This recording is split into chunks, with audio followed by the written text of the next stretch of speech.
விளம்பரத்தை சொல்ற மாதிரி விதவிதமாய் ஏன் இவ்வளவு பதட்டம், ஏன் இவ்வளவு கட்டுப்பாடு?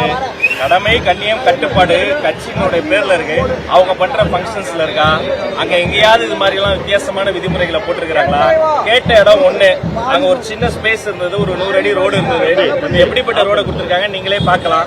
ஒரு 40 அடி ரோட பாதையா பிரிச்சு பாதையா பிளாக் பண்ணி அதையும் இந்த பக்கம் வந்து உண்மையெல்லாம் மாத்தி விட்டு மேல பார்த்தா எல்லா பக்கமும் ஒயர் போயிட்டு இருக்கு.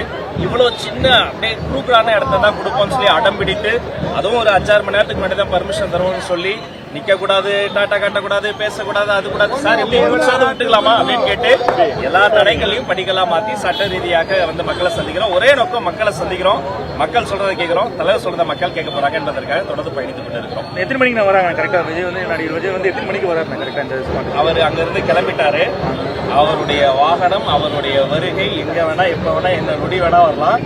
ஆனா நாமக்கலுக்கு ஆல்ரெடி நம்பிக்கை வந்துருச்சு, நாளைய தீர்ப்பு வந்துருச்சு.